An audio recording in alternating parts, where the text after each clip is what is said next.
you son of a bitch. Cause Pawn's drunk loves you.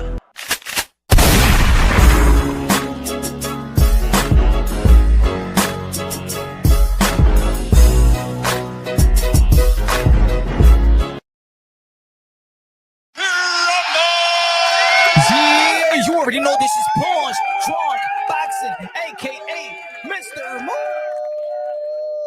Shine himself, aka El Adobo, aka El Sazón, aka El Borracho, aka Café Bustelo, aka El Pastor de Boxeo. Ladies and gentlemen, good morning, good afternoon, good evening, wherever you are this side of heaven. God bless you all. Happy Easter, ladies and gentlemen, happy Easter. Ben Whittaker, aka the surgeon, aka Benzo, aka the Cassius Clay of the UK. Quiets the haters, humbles the haters. Out there by beating Liam Cameron, second round TKO, stopped them in a corner with barrage of punches. Quiet the haters because of the first fight. A lot of people thought that Ben Whittaker wanted out, that Ben Whittaker quit, in which that was not the case. And I was breaking it down since the first fight. Ladies and gentlemen, Ben Whittaker is the same guy that represented the UK in the Olympics and won the silver medal, all while dislocated shoulder, effed up shoulder, that he could have quit, that he could have not fight, that he couldn't not represent. But Ben Whittaker showed the pain tolerance, showed the determination to capture that silver medal for the UK. And then he turned pro. And then Ben Whittaker was given the type of excitement and style that boxing actually needed. Flair, style, showmanship, in which in the sport of boxing right now, we don't got a lot of showmen. We got Boots Ennis. We got Teofimo Lopez. And we see a little bit of Naoya Inoue when he was trying to, you know what I'm saying, dancing, missing some punches, where people with his opponent missed some punches, and he showed that flair.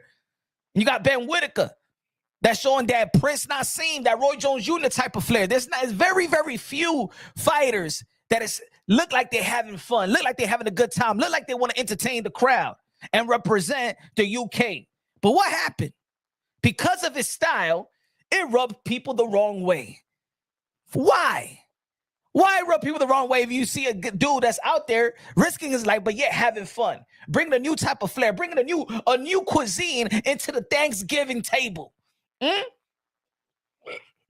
remember I used to have these discussions. I'm like, damn, yo, there's a lot of people out there that's be hating on Ben Whittaker for whatever reason, because of his style, because he shows off. At the end of the day, he's representing y'all.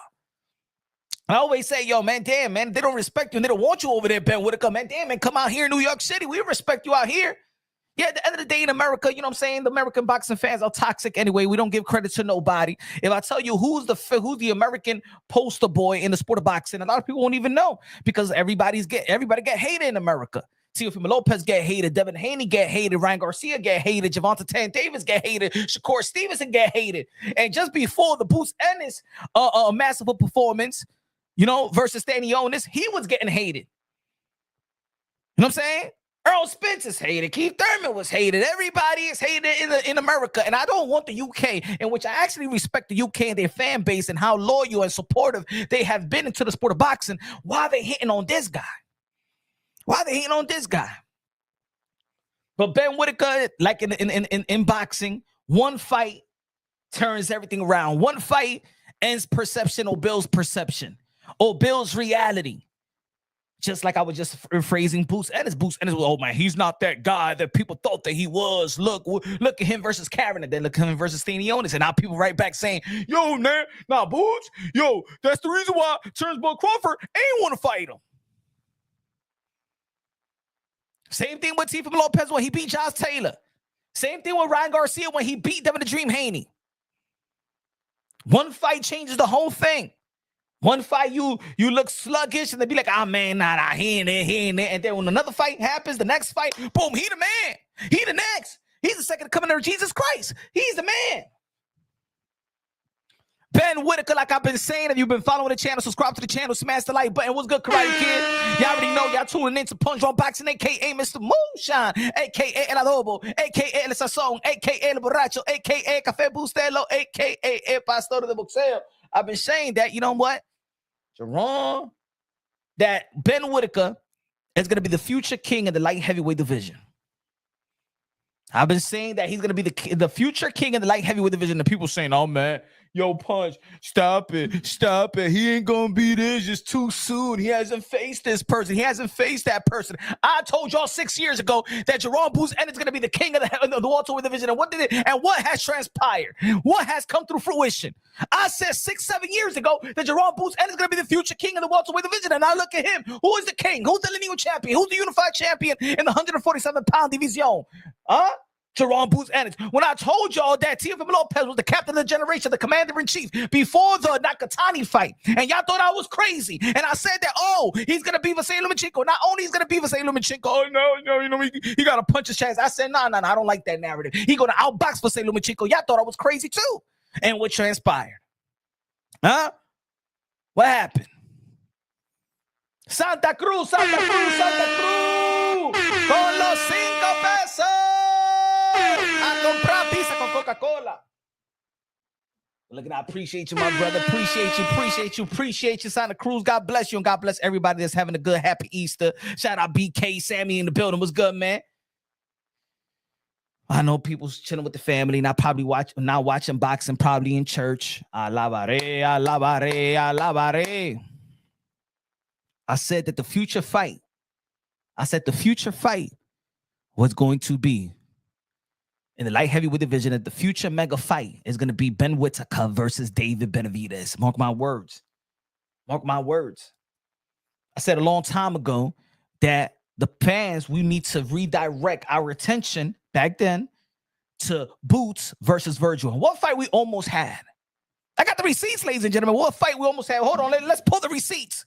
Because your boy, Mr. Moonshine, got receipts.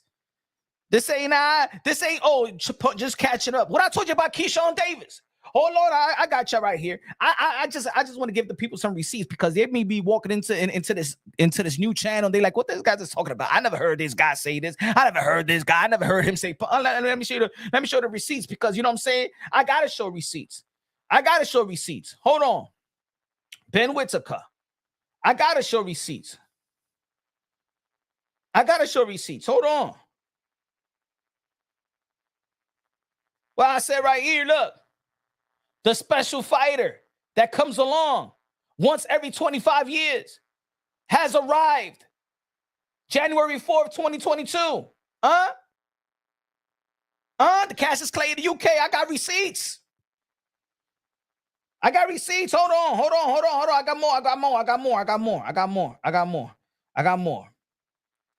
I got more. Give me a sec. I got more receipts. For the people out there. Y'all want to subscribe to the channel, smash that like button. Coda in the building. What's good? Yeah, man. What's this right here? What it says right here? Keyshawn Davis, the next Andre Ward, American. What date? 5 years ago? 5 years ago? Hold on. I got some more receipts. Hold on. Y'all in the channel right now. Y'all in the right place. Ladies and gentlemen, y'all in the right place. Man, I got to go all the way back. Hold on.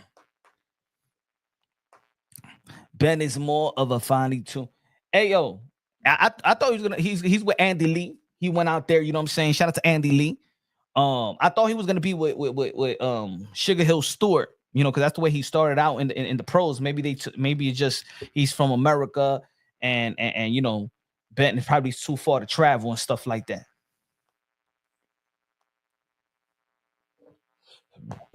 I like the fight though. Back to the regular scheduled program. That's how I feel, because to be honest, I didn't even want to see the rematch, because it was the narrative that actually built the rematch. It was the narrative. He quit. He didn't throw him over. Like people turn blind about the first fight, but it is what it is.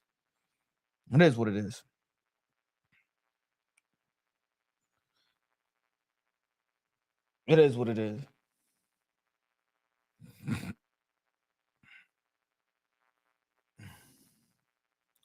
It is what it is. Hold on. Hold on. Future mega fight, right? What's the date? 2019, all right? When your boy Mr. Moonshine started in the YTBC, but hold on. Hold on.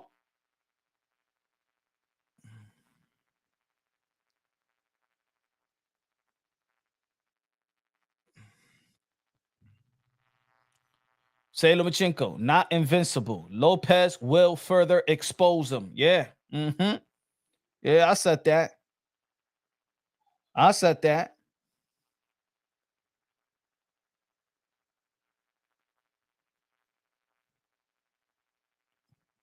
How about this one? Remember? Bud Crawford versus who cares? That was the meme machine. December 14th should be an undercard to Teofimo Lopez. And they say, oh, yo, you be hitting, you just started. No.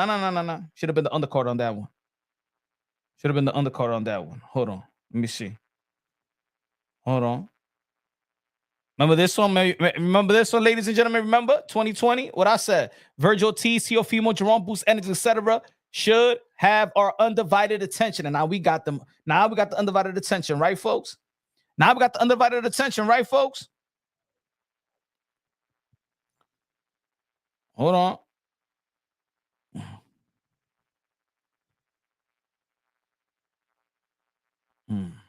I got too much receipts anyway. But ladies and gentlemen, it was a great performance by Ben Whittaker. And of course, we in a great position in the sport of boxing. A lot of the division are highly stacked. The heavyweight division is highly stacked. You know what I'm saying? The light heavyweight division is highly stacked. You know what I'm saying? We got a potential trilogy with Dimitri Bivol versus Beterbiev, 2 pound-for-pound fighters. We got another quality pound-for-pound fighter in David Benavidez, who has have 2 great 4 outings. You know what I'm saying? 4 great outings. And when he beat Kalen Plant, when he beat Demise Andre undefeated, when he beat Alexandra, when he beat another quote unquote boogeyman in David Morrell Jr. We got the likes of you know what I'm saying, of Ben Whittaker climbing the ladders and stuff like that.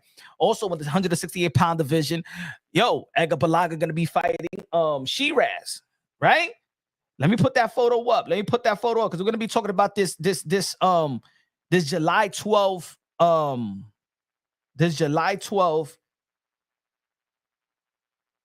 event. Hold on. Let me put the photo up. If y'all don't know, now y'all know. CCI in the building. What's good, man? Edgar Balaga main eventing. And y'all was making fun of Edgar Balaga, huh? Y'all was making fun of Edgar Balaga. Hold on.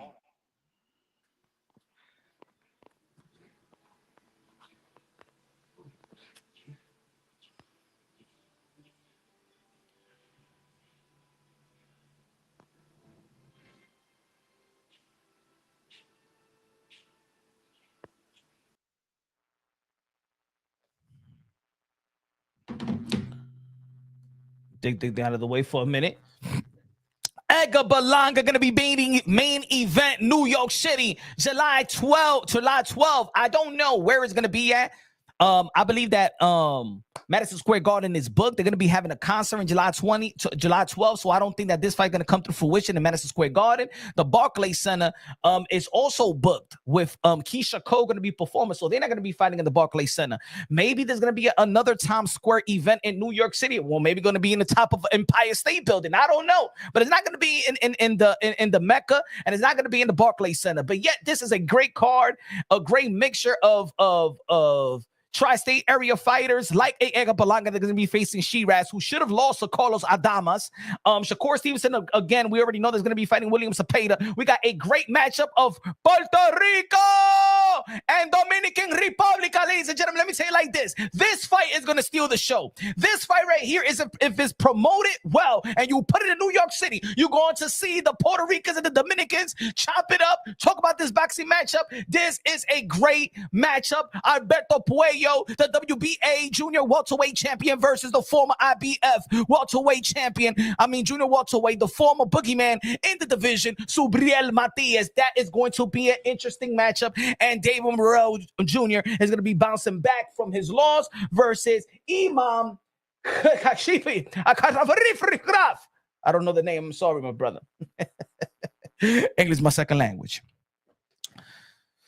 But yeah, man, yeah, people were saying, yo, look at Edgar Berlanga, think that he's a star. Edgar Berlanga is going to be main eventing now, huh?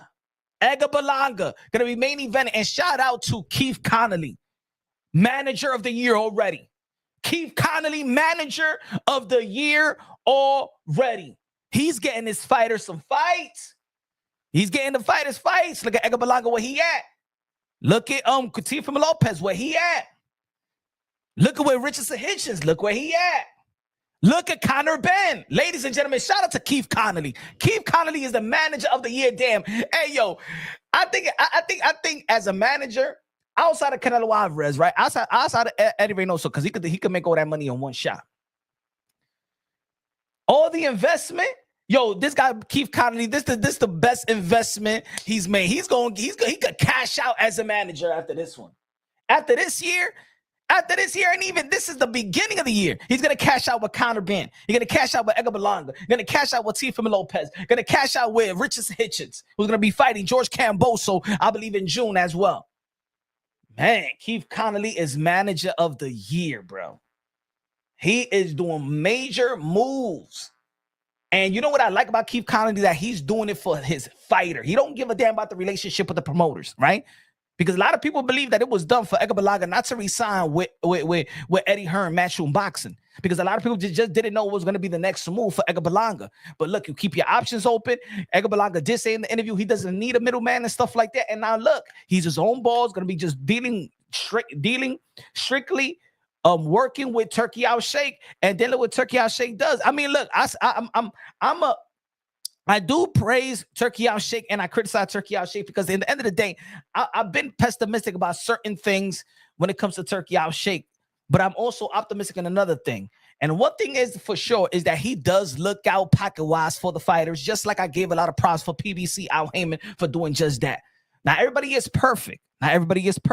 But for the most part, I believe that these guys are good for boxing for the most part. There's certain things like the only situation I really criticize Turki Al-Sheikh is the Shiraz with Carlos Adames, is this fight that he's pushing with Canelo Alvarez versus Bud Crawford, in which I believe that there's a lot of fights to be made with a Canelo Alvarez, with a Bud Crawford still, just like Floyd Mayweather at the age of 36, locked in a Showtime deal. Let me get this thing out of the way. And hold on. Get this thing out of the way.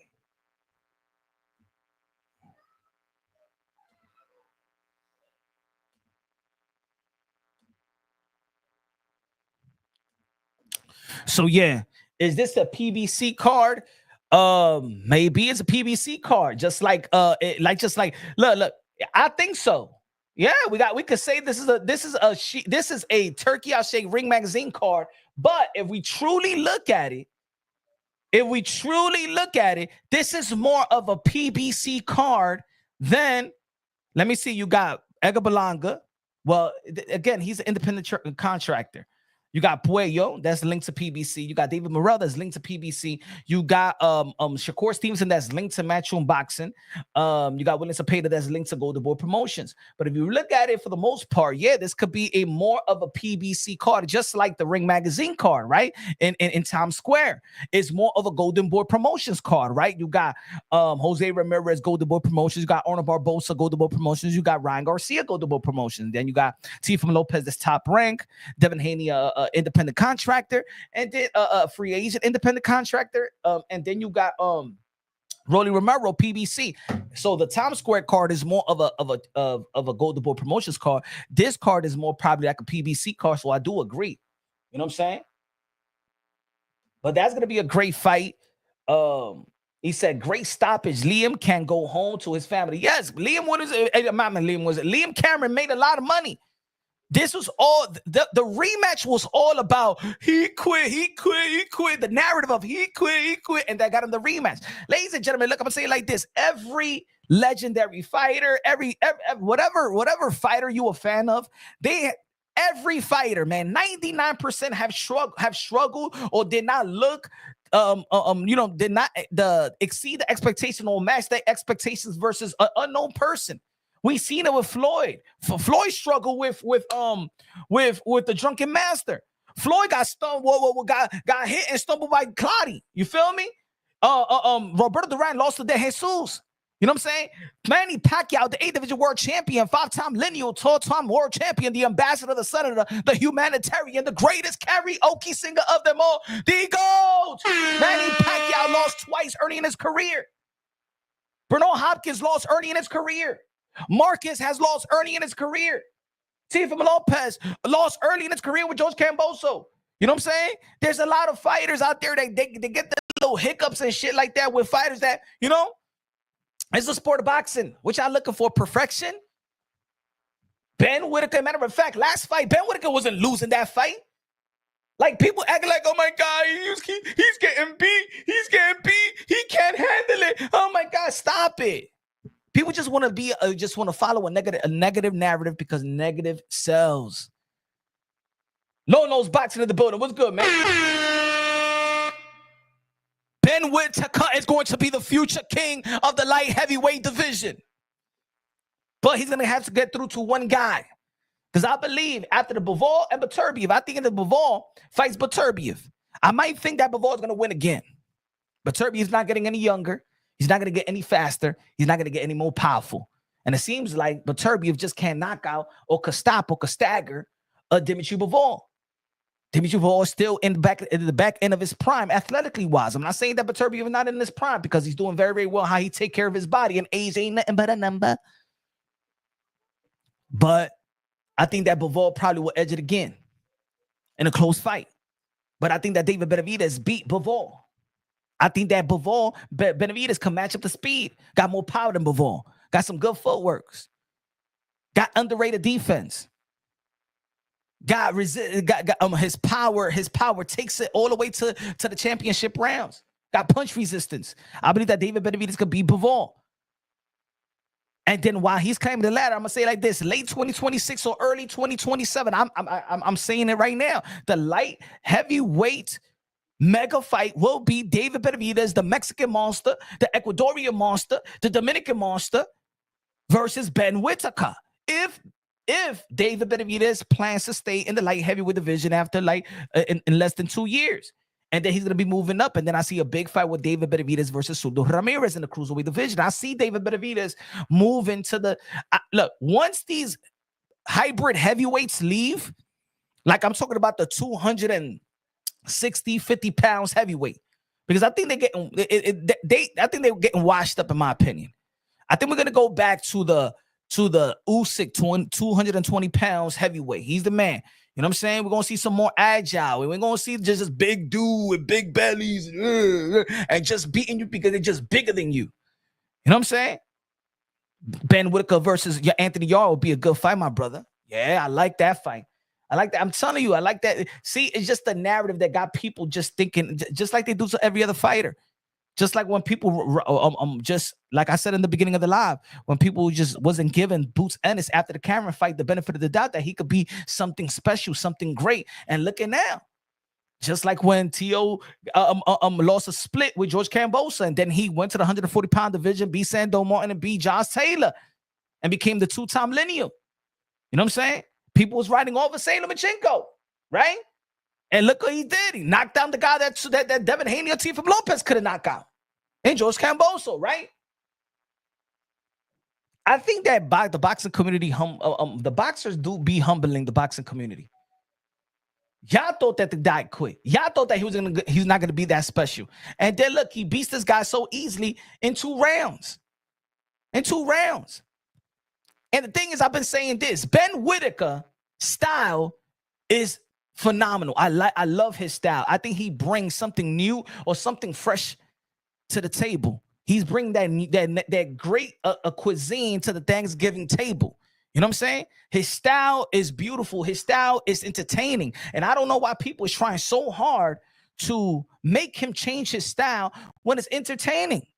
Now, I don't want to see everybody fighting the same. Ben Whittaker has the twitch muscle, the athletic ability, the speed and power to do and move the way that he moves inside that square circle.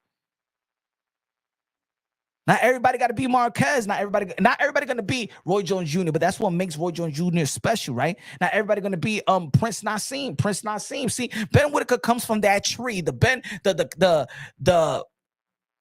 Sugar Ray Leonard, the Roy Jones Jr., the Drunken Master, the Hector Camacho, you know what I'm saying? Let me say it again, the Drunken Master, because he wasn't a champion, but shout out to Augustine. You know what I'm saying? But Ben Whittaker comes from that tree. The showmanship, the Sugar Ray Leonard, the Roy Jones Jr., the Hector Camacho, the Prince Nassim, the Boost, the T.O.s, the Brent Whittaker. We need that in the sport of boxing. We need that flavor. We need that showman, that flamboyant, that show off, that, you know what I'm saying? I like that. That's what the boxing world needs. And I think the UK fans, y'all haven't had it in a long time. Like, y'all why y'all was booing Ben Whittaker for? Like, y'all really was going for Liam Cameron? Y'all really was going for Liam Cameron? Y'all really said, oh, the man was seven losses. Oh, yeah, he fights good. And why y'all trying to hate on Ben Whittaker for? UK fans do not adopt the minds. Oh, let me say it again. UK boxing fans do not adopt the toxic, fanboyish, or the toxic culture of the American boxing fans. Listen to me. UK boxing fans do not adopt the toxic American boxing fans culture. Hating on everybody. You got something special in Ben Whittaker, a.k.a. the Cassius Clay of the UK, a.k.a. Benzo, a.k.a. the Surgeon. UK fans, you booing him is a disgrace. UK fans do not adopt the toxic American boxing fans culture, because over here, we hate on everything. And one of the great things about the UK fans that even the American boxing fans see is that, damn, that culture, man, y'all support y'all own. Y'all uplift the sport of boxing. Y'all love the sport, but y'all love y'all modern day warriors, modern day gladiators, the one that put their life on the line for pure entertainment. Y'all show that support. Y'all scream, y'all yell, y'all cheer. You know what I'm saying? For y'all own. We don't do that here in America. So don't adopt this toxic minds of American boxing fans collectively. I'm not saying that's everybody, but we have a culture that we just don't appreciate shit. And you got something good with Ben Whittaker. And if you're not gonna appreciate Ben Whittaker, you know, he could live out here in New York City and stuff like that, and because he got the style to adapt. But shout out to Ben Whittaker. What else in the boxing news, man? There was a lot of boxing news, potential fights. We got 2 more weeks to go. Canelo Alvarez versus William Skull. I don't think nobody cares about that fight, to be honest. Nobody's really talking about it. It's nothing epic I'll be honest. He said Whittaker's not that again, but you from America. You don't like your own. But Tay, it's like this. Tay says Whittaker's not that good, but you don't believe that nobody in America is that good. You watch boxing to say that everybody is shitty. What made you say that you saw today to say Whittaker's not that good? What did he do today? He knocked the dude in the second round. He ain't that good. And that's what I mean, the toxic culture. You knock somebody out in the second round. He ain't that good. Yeah, he ain't not that good. That's like put yourself in that position. You with your chick, right? Tay, you with your chick. And you like, boom, boom, boom, boom, boom. You doing everything to her. Boom, boom, boom. Man, coming in twice in less than a minute. Huh? Knock that chick out and put her to sleep. Huh? Man, you like, yeah, uh-huh. Yeah, baby, uh-huh. And then she say, you wasn't all that. You wasn't all that. You ain't that good. You're gonna look at her like, what? Bitch, yo, I had you going. Hey, yo, hey, stop lying. You ain't that, man. You ain't all that. Come on, man. Why y'all hate, man? Why y'all so quick to run the hate? Like, just can everybody just get along? Can everybody 10 toes down, all hands on deck? Could be like, you know what? For today, shit, let's give Ben Whittaker some props. Just like with Boots ended, let's give him some props. Just like any other fighter that people just they don't know what to expect. Give the people some props. Terrible stoppage. What do you mean terrible stoppage? The man wasn't fighting back. You can't, this is what I mean about the sport. Y'all sometimes forget. Protect yourself at all times. He is throwing punches and bunches. He connected 2 right there in the dome. In the last, he was out on his feet and the rope held him up. What Liam Cameron did not throw a punch. Punches was landing. You understand? Like, guys, stop it. Stop. Okay, what you think was going to happen the next round if it would have kept on going? Huh? What you think was going to happen? Huh? Come on, man. Y'all wasn't watching the fight. Y'all watching the highlights. But anyway. You said no swearing, no cussing, no nothing. Man, you want to see somebody dead. That's what it is. You want to see somebody dead. For what? Go to the third round. That third round knockout. That's better off y'all. Come on, man. Y'all be watching boxing just like I be watching boxing. Man didn't even throw a punch to defend himself. Yeah, he was catching it to the head. He ain't going to bleed from the head right here, man. Come on now. Come on now. Motherfucker be forget about Easter and shit like that with the family. I just want to watch boxing to hate. Look at them. Look at that stoppage in the second round. That shit with no stoppers. What the hell Liam Cameron was doing the whole fight? What do you expect from Liam Cameron? Oh, man. I don't like the stoppage. Ladies and gentlemen, boxing is good. Boxing is great. Everybody, and all the promoters, all the managers doing their thing, trying to give us some great fights. Very few of the best fighting the best, though. It's like I said the other day, as much as I want to see Shakur Stevenson, you know what I'm saying, back in the ring, and Shakur Stevenson versus William Zepeda, because that's a fight that we've been talking, that hopefully come through fruition. We still need to see the best fight, the best, the unification bouts, the unification, the undisputed bouts. That's what we need to see. We need to see those fights. As much as I want to see Shakur Stevenson versus William Zepeda, there was no reason why Turkey Al-Sheikh can't put Keyshawn Davis versus Shakur Stevenson. That's the best fight, the best. That's the unification bout, regardless if y'all friends or not. That's what it is. I don't want friendship to. I understand friendship, and I said this in a video. I've been saying this in a live. I am a fan of Shakur Stevenson. I'm a fan of Keyshawn Davis, but I don't want the friendship to get in the way of the pure of the sport, of the challenging of the best fight in the best, because that's the best fight in the best. Y'all decided to fight in the same division. Y'all brothers, y'all friends, y'all decided to fight in the same division, but y'all don't want to fight each other. But both of y'all want to be champions. So yeah, a fight with Keyshawn Davis versus Eddie De Los Santos is a good fight. But it's only a good fight because we want to see how could Keyshawn Davis handle Shakur Stevenson pass pass opponent. Could he beat Eddie De Los Santos better than Shakur Stevenson? But we don't need to see that triangle theory when we can actually just see Keyshawn Davis versus Shakur Stevenson. We don't got to wait and see the triangle theory fight, because that's the triangle theory fight. Let's see how Keyshawn Davis beat Key. I don't even think a lot of people is giving Eddie De Los Santos. The talk is not Eddie De Los Santos going to beat Keyshawn Davis. The talk is how Keyshawn Davis is he going to perform better than Shakur Stevenson versus Eddie De Los Santos. That's the primary narrative in the sport of boxing when it comes to that fight right now. Let's be real. Let's be honest. Is Keyshawn Davis going to beat Eddie De Los Santos better than Shakur Stevenson beat him? And a lot of people didn't even like that fight. I don't think a lot of people will go to ever watch that replay. I think that's a fight that I believe a lot of people wish that it never took place. I don't think nobody has ever watched a replay. Anybody out here, have you watched the replay to that fight? There's not even a highlight reel. There's nothing in that fight. He said they trying to turn them against each other. Pun. I'm not trying to. Maybe, but that's gonna happen. It's not even turning against. I think they should. You know what's getting people more mad is that they saying we'll never fight each other. Just say, yo, if we're the two last man standing, that's the only way we fight each other. At least give us that. Give y'all, as a matter of fact, don't give us that. Give yourself, give y'all legacy that. You telling me if Shakur Stevenson, he beats William Cepeda, in which I believe that he's going to beat William Cepeda easy.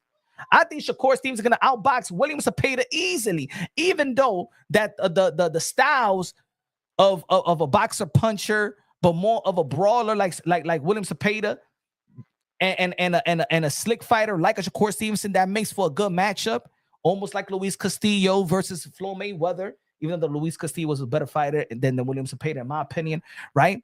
But the slugger and the boxer, you know, is or the boxer puncher, you know, it's always an entertaining fight. You know, Duran and Ray Leonard, you know what I'm saying? It always makes up for a good fight. But I just think that I think that Shakur Stevenson is going to see. We're going to go through the triangle theory again. If Tevin Farmer could be very successful in the William Cepeda fight, let's not forget he did knock them down. Tevin Farmer is not even known to be a puncher. You know what I'm saying? Shakur Stevenson is going to do a number on William Cepeda. It's going to do a number on him, in my opinion. But then after that, what we're going to see? Who's going to fight the winner of Gervonta Tank Davis versus Lamar Roach, right? That's going to be another great fight, another great potential fight. A lot of people that was writing off Lamar Roach didn't think that Lamar Roach should have been in that type of stage or getting the opportunity to move up and dare to be great. I believe that Lamar Roach did beat Gervonta Tank Davis. Yes, it was a competitive fight, but I do believe that Lamar Roach did beat Gervonta Tank Davis, right? And we saw what transpired. But we're probably going to get that fight again. But you still want to see the best fight in the best. Look at what a lot of people are talking about, even with Jerome Boots Ennis right now. To be honest, I believe that Jerome Boots Ennis is the best at 147. I think he beats everybody currently at 147. Yet, I didn't think that the lineal title should have been on the line. It shouldn't have been on the line because there is still undefeated fighter like Brian Norman. And there's still the best win in the division, in my opinion, was when Mario Barrios beat Yordenis Ugas. In my opinion, that's still the better win out of all of them. The Stanionis, I think that Ugas, just by Ugas, the way that he competed with Sean Porter, the way that he competed with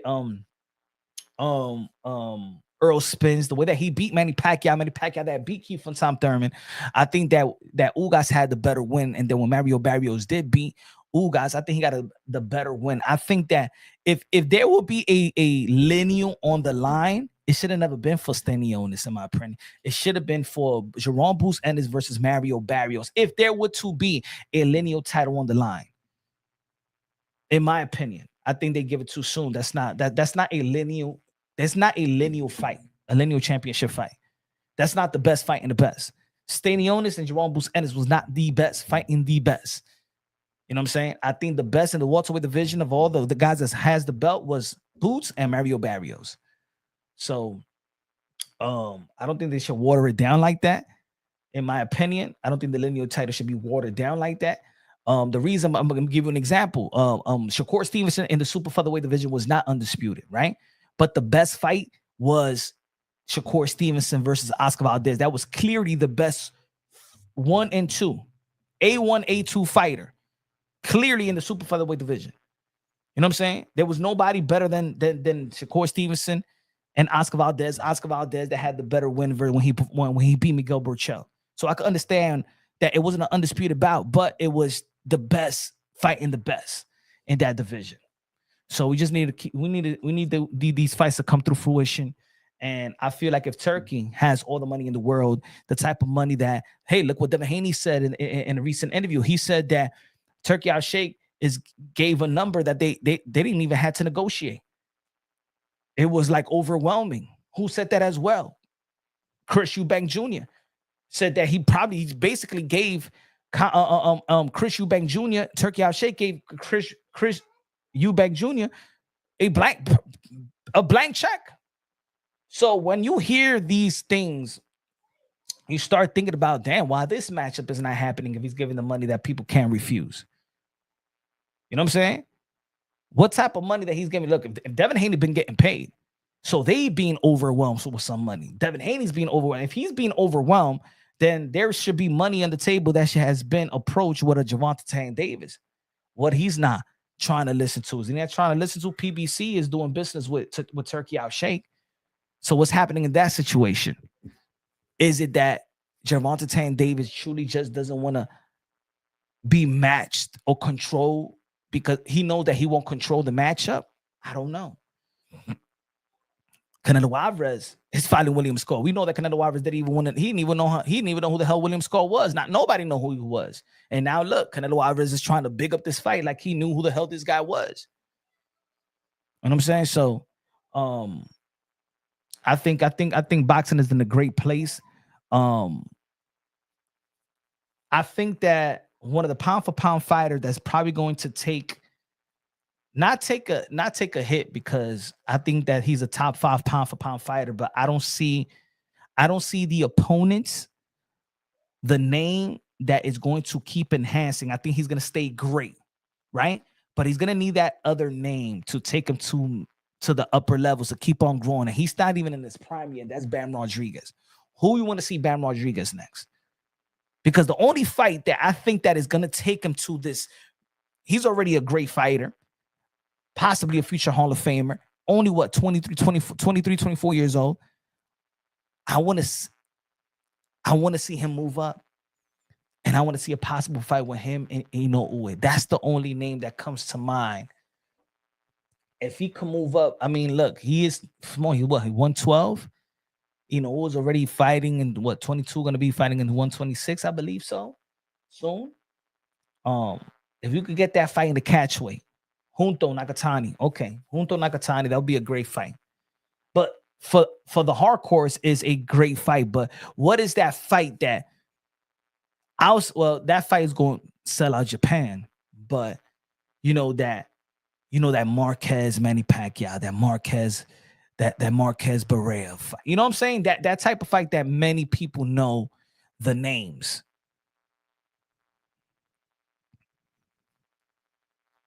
Kashiro, for us hardcores, I want to see Bam Rodriguez in a fight that everybody knows. That I'm talking about the casuals going to be invested in the fight as well.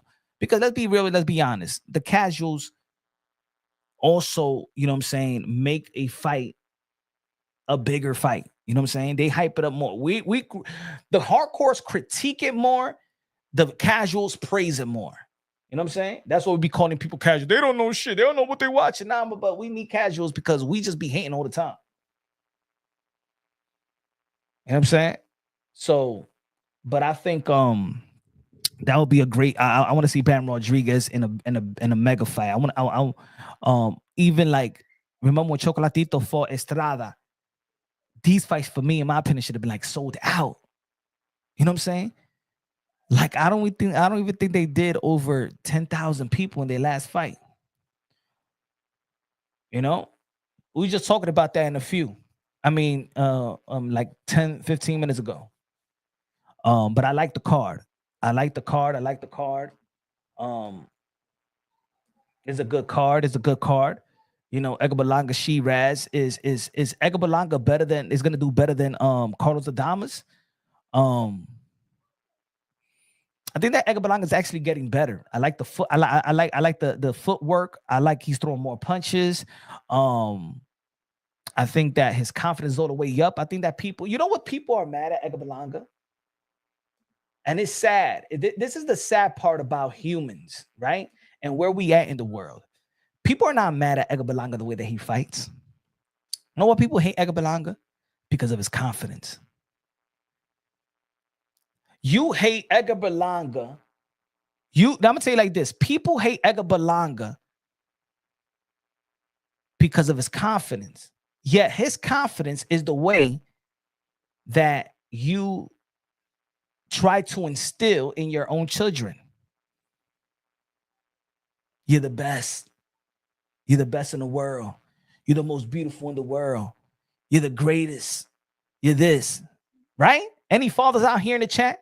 Isn't that the way that you talk to your son? Or you're gonna be like, nah, you only the best, but you ain't better than no. If your son plays basketball, he like, man, LeBron James, that Steph Curry is better than you. In the high school and the junior high school kids in your team is better than you. Or you telling that you're the best. Just keep on working. You the best. Nobody can stop you. Nobody. They give you the opportunity. You go and knock it out the park. Let's go. When you're the best hitter if he plays baseball. You know what I'm saying? You got especially in American boxing, people just don't like confident. They think confident and then equals to cockiness. And sometimes you got to understand the confidence. You got to understand the confidence. You got to understand the confidence. You got to understand that, you know what I'm saying? This is a mano a mano sport. And I said before that that in this sport, and I've also asked fighters, you gotta mind F yourself to actually believe that you could beat King Kong. Because ain't nobody, how many people gonna believe you? How many people in that arena was believing in Ben Whittaker? You saw how he came out. He came out to a rain of boos. He came out to a rain of boos.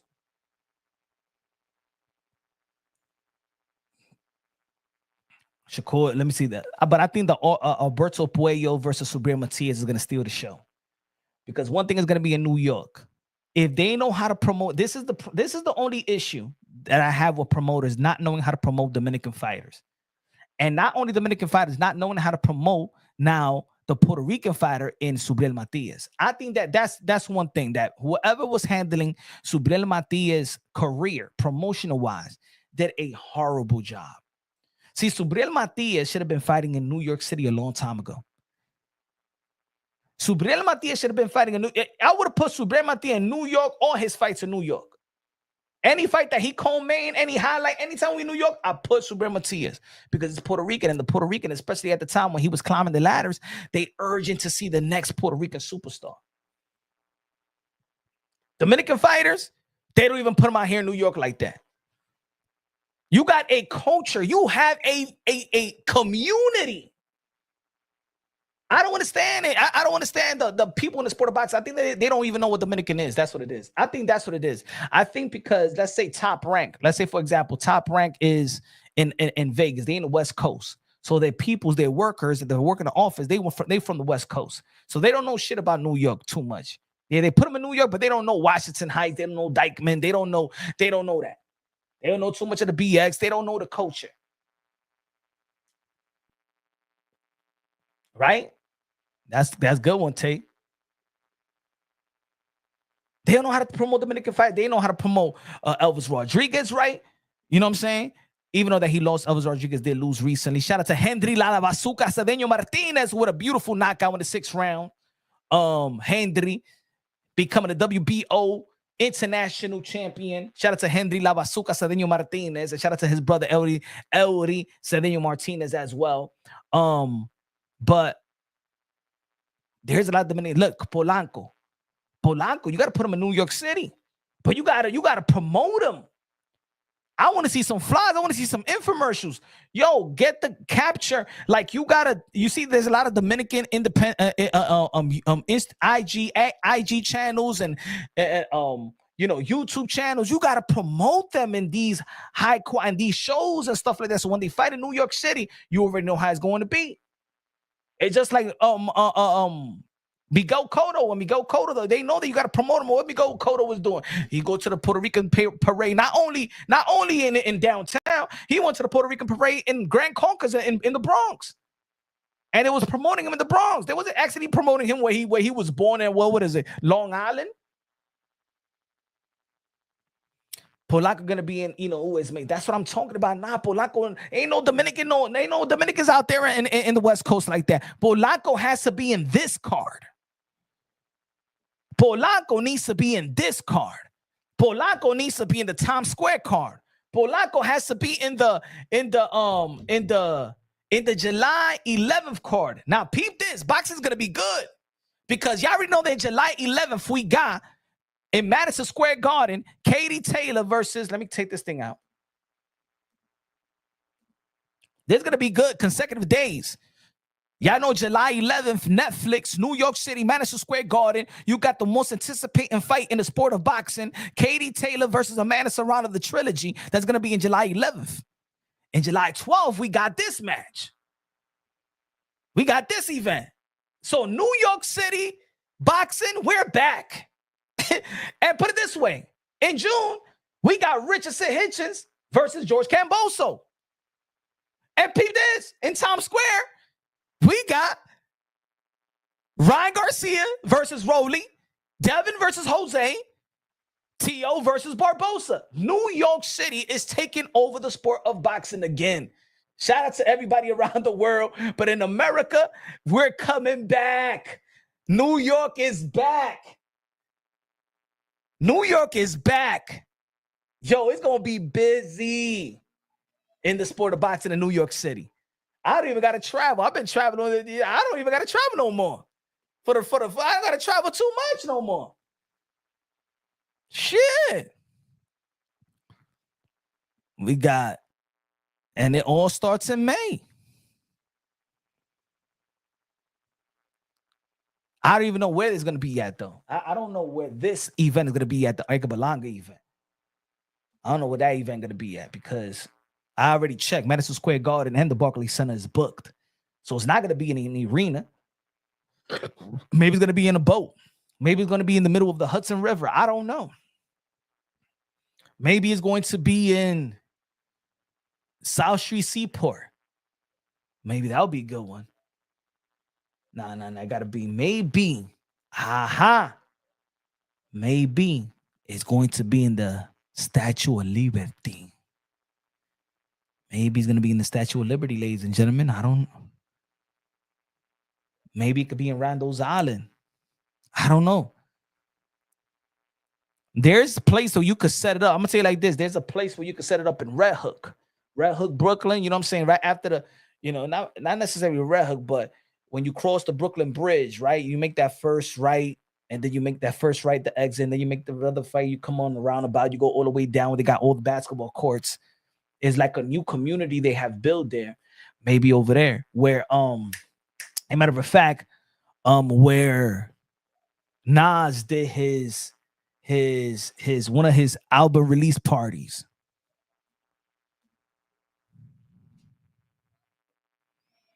Not necessarily Red Hook, BK. You know what's the section where they got all the courts? That there's like 8 courts now. That new shit that they built like right before the pandemic. They got the little softball field, everything. They fixing everything down there. Maybe over there because it's not going to be in the arena. I'm trying to figure out where this event is going to be at. That's what it is.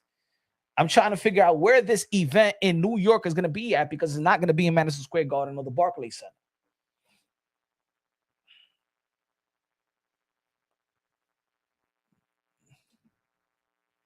Hey, yo, tú ves como, hey, yo, mira la Clarissa Shields is mad at me.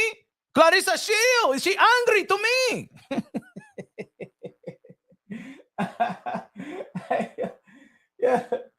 Yo, Clarissa, está bravo conmigo la tigra. She mad at me, huh? Because I say that Amanda Serrano is the great.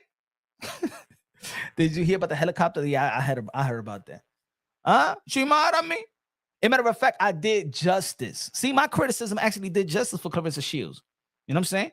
Look at Clarissa Shields' last video. Está más linda. She was speaking suave, soft. Huh? Yo la poní linda a ella. Y ahora está, and now she's speaking low with a nice tone to the men because this is and let me tell you, this is what the thing with Clarissa Shields doesn't understand about the sport of boxing. And I'm just basing it on my channel, but I know that in the sport of boxing, especially in the YTBC, people that follow boxing is mostly men. So when Clarissa Shields, this is the reason why people don't like Clarissa Shields. One of the reasons. I'm going to show you the analytics right here. I'm going to show you the analytics. Hold on. Let me see if I can find it better. Give me 1 second. Give me 1 second. Give me 1 second. Better. Give me 1 second. Don't get that. Only in the Dex. Probably only showing the desktop. Okay, audience. Te lo voy a enseñar aquí. Let me see. Míralo aquí. Okay. Míralo ahí. All right. Look at that. 97% male, 3% female. This is a dominant male community. So when Clarissa Shield goes out there and say, I could beat men, I could beat Triple G, I could beat Javante Tank Davis, I could beat Keith Thurman. Los hombres la miran a ella, mira esta perra que está hablando mierda, que te have out of here. Huh? Men don't like that. See, there's people are saying out there, yo, Punch, man, why you saying this about Clarissa Shields? Yo, you a man and she a woman. Didn't Clarissa Shields say that it's about equality? Doesn't Clarissa Shields wants to be in the pound for pound list with the men? Isn't when people say, hey, yo, that's the first 2-division undisputed world champion, and Clarissa Shields says, no, it's not. It's me. I'm the first 2-division undisputed world champion. Well, okay, you want to be incorporated with the praises of the men, so you're going to be, well, we're going to incorporate you with the criticism as well. So when we say that, oh, yo, look at who this guy's fighting. Who this guy fighting, man? He's fighting a damn, this is a cherry pick. He's fighting a bum. He's fighting trash. And then you fighting in the heavyweight division that only got part-time mamas that be working in Planet Fitness, into the sport of boxing. They got like 5 fights. And then, oh my God, I'm a 3-division undisputed world champion. You're not fighting nobody. Y tú lo sabes también, mija. Yeah, and at the end of the day, like I said in the video, the jealousy of Clarissa, she is great, one of the greatest that ever laced them up. Clarissa Shields got all the accolades. Clarissa Shields is the amateur pedigree is up there, gold medalist, representing USA. You know what I'm saying? All of that. We ain't taking nothing away from Clarissa Shields when it comes to really the skills and talent, the pedigree of Clarissa Shields. But if there's people out there that don't consider you as the best, as the GOAT, when people don't consider you that, there is people that consider you that, and there's other people that doesn't consider you that. But that's the nature of being a fan. If I ask a bunch of people who's the greatest of all time, some people are gonna say Muhammad Ali, some people are gonna say Mike Tyson, some people are gonna say Manny Pacquiao, some people are gonna say Floyd Mayweather, some people are gonna say Sugar Ray Leonard. You know what I'm saying? You gonna get mad? Can't get mad. It is what it is. It's people's opinion. But this is the reason that she gets mad at Amanda Serrano for people's opinion. So when, let's say, for example, a fan like myself or a fan like y'all say, well, I think that Amanda Serrano was the greatest, or I think that Katie Taylor is the greatest. She gets mad at Katie Taylor, and she get mad at Amanda Serrano. If Jake Paul says, well, Amanda Serrano is the greatest of all time, she gets mad at Amanda Serrano because Jake Paul said that he's the greatest of all time. She's the greatest of all time. She wants Amanda Serrano to check Jake Paul and tell Jake Paul to praise her. That's her issue. That's her problem. But it is what it is. People don't, sometimes we all got to understand people highly criticism of us. Sometimes we don't give a damn, right? If I critique you about your personality and you be the man, I love myself. This is the way that I am. It is what it is. If you don't like it, you don't like it. Okay. But just understand that your personality is the reason why people may not like you. There's people out there that don't like Punch Run Boxing and the way that I deliver the content. They say, yo, Punch, you too loud. Punch, you talk too fast. Punch, I don't like the Spanish and English. Punch, blah, blah, blah. Well, but then you go to another channel that will give you a soft-spoken and deliver boxing content in a very slow manner, quiet demeanor, and stuff. You know what I'm saying? Ben Whittaker won the fight in the second round, and it was very great. Minus the antics, what he did, and tried to shout at the corner of Liam Cameron. You know, he should have held his composure.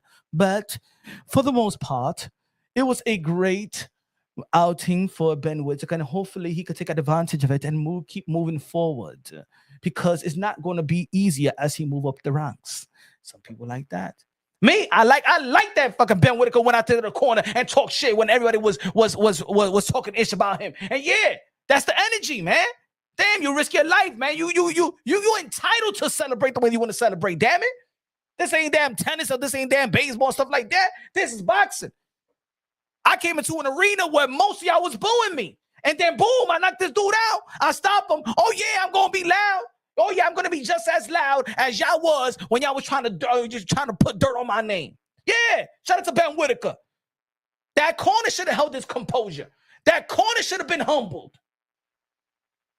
Oh, Ben Whittaker should have been humbled after his victory, going to the corner and stuff like that. Yeah, let Ben Whittaker do that. Yeah. The dude that tried to slap Ben Whittaker and stuff like that, he should have been held. He should have been hold. He should hold his composure. He should be. As a matter of fact, his license should be revoked. Don't you touch that fighter. Ben Whittaker ain't touched you. He's talking just as much shit as you was talking to him leading up to the fight. You know what I'm saying? Shout out to Ben Whittaker, man. Yo, Ben Whittaker, don't let nobody change you, man. Don't let nobody change you. As much as I like the victory, as much as I love the performance, I like Ben Whittaker when he's fighting within his happiness as well. Being who he is. Forget about, I know there's a lot of people out there in the UK. Stop with the antics. Stop showboating. Stop this. Stop doing this Prince Nassim act. Stop being the drunken master. Stop being flashy and flamboyant. Stop it. Stop it. Be better than that. Be more than that. Be noble. What's his name? Like Chris Eubanks Sr. I'm not going to be in my son's corner. He doesn't listen to me. He doesn't listen to me. Huh? I smashed that egg. That's not what I did not teach you that. Where you learned that?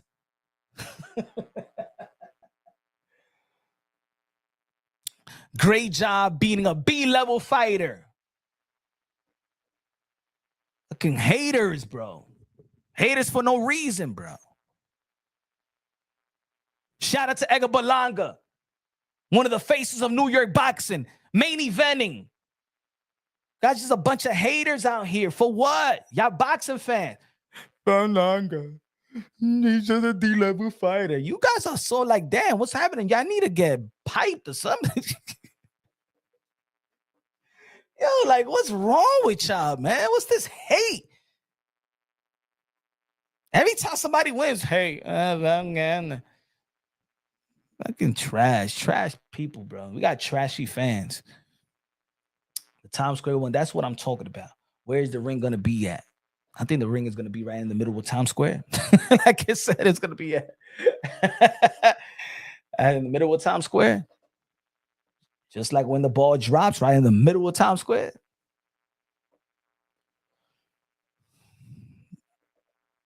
But I think it's going to be great for boxing, especially in New York. Again, we got the Times Square card with Ryan Garcia, Rolly Romero, Devin Haney, Jose Ramirez, Teofimo Lopez versus Honor Barbosa. A lot of people was talking about that podcast episode that they had. I actually was there. And watching the whole. I was actually live there. That happened the day of the press conference. So it's been a while ago, right? That was what, last month or 3 weeks ago? 3 weeks ago, last month, something like that. Let me tell you, I think they're all cordial in the end of the day. I think the people that truly don't like each other is Teofimo Lopez and Arnold Barbosa. I think those people, those are the only ones that really truly doesn't like each other. But there is when the cameras is off, there's no chaos. When the camera is off, there's no chaos. You know what I'm saying? I think these guys know some of them known each other since they was kids. You know, Devin, Tio knows each other ever since they was kids. Ryan, Tio, and Devin know each other very, very well. Arnold Barbosa knows Jose. As a matter of fact, Arnold Barbosa and Jose Ramirez was riding in the same SUV. So there's not there's a lot of respect level with these people. I think that when you see them go against each other, it's because probably the fans make them go against each other, and these guys are so into social media that they see how the fans shit on them for fighters. So let's say a Devin Haney fan base know that he gets shitted on by Ryan Garcia's fans and Tio's fans, so they hate Tio, and vice versa. They see that Devin Haney fans shit on Tio, but then Tio could start hating on Devin because of the fans trying to take away the things that he have accomplished and blah, blah, blah.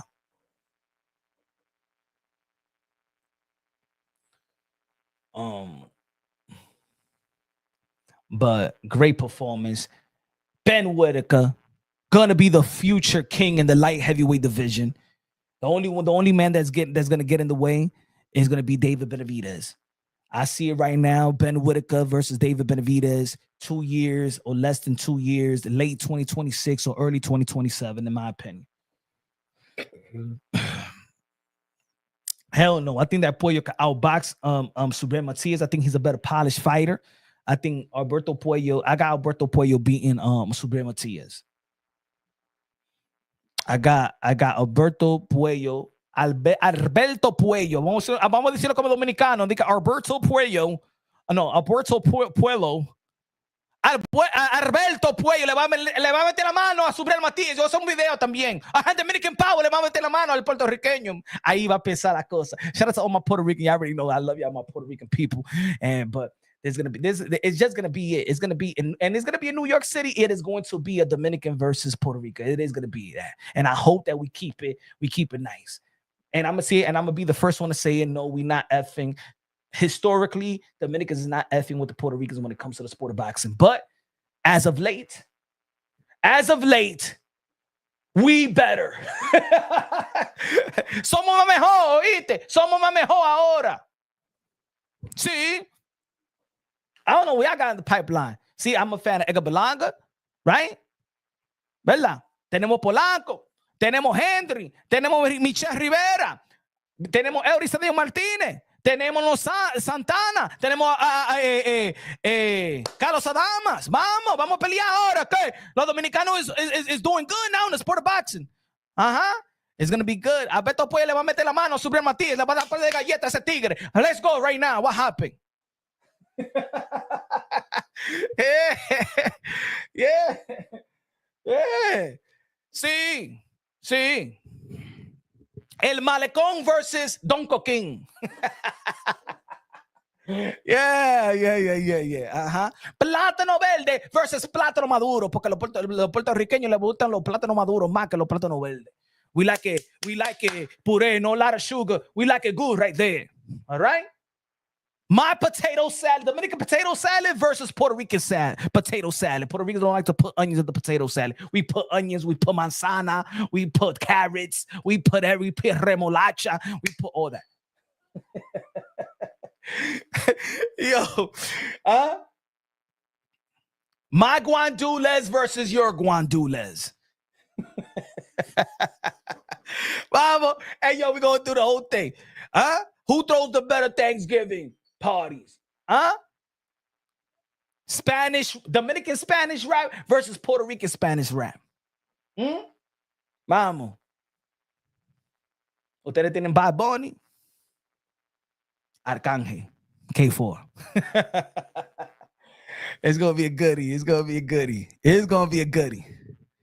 You know, when the Puerto Ricans and Dominicans play each other in baseball, right? Who won the last time? Puerto Rico beat Dominican Republic in baseball, I believe so. He said round 1 sports talk. Tego Calderon. See, but Tego Calderon. Hey, yo, Tego Calderon and Daddy Yankee used to give props that the reason why they made it as big was when they went to Dominican Republic. It was good in Puerto Rico, but when they cross over to Dominican Republic, we make it because who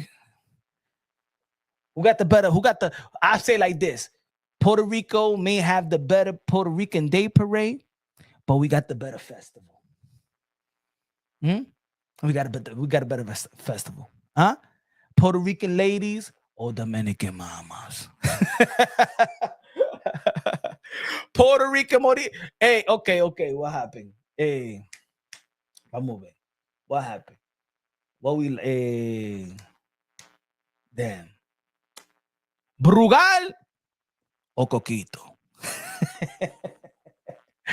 Brugal o Coquito? As a matter of fact, Dominican weed or Puerto Rican weed? Vamos a hablar de droga ahora, vamos. Vamos a hablar de droga, ven. Vamos a hablar de droga. Dominican cocaína o Puerto Rican cocaína. ¿Quién lo tiene? ¿Quién tiene la más pure? Let's go right now. Dominican weed or Puerto Rican weed?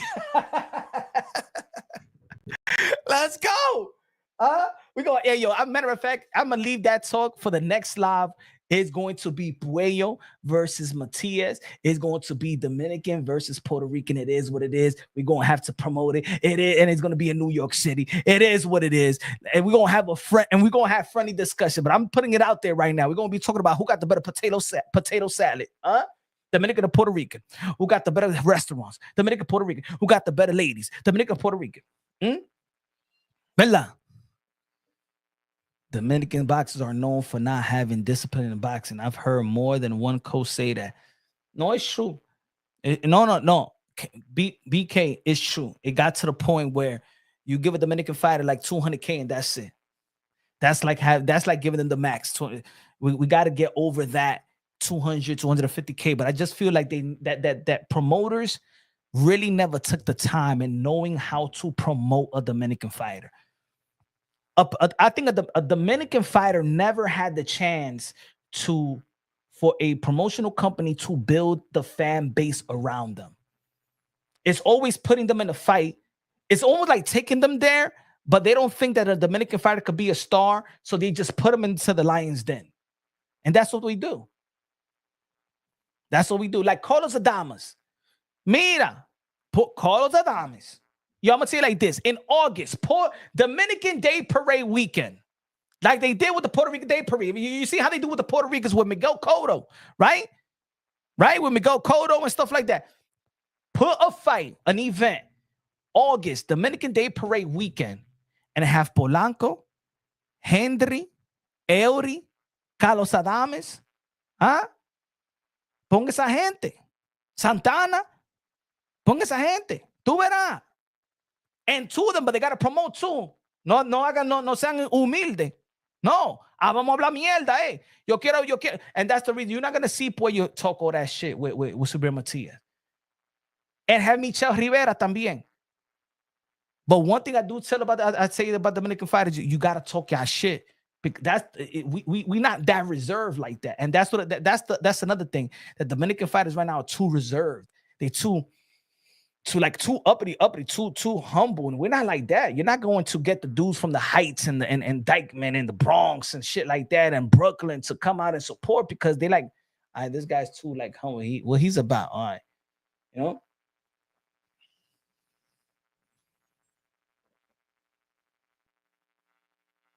He said Washington Heights had the best weed back in the days. Now you find it in California. But anyway, but in New York, we still got it in Washington Heights. It's still us.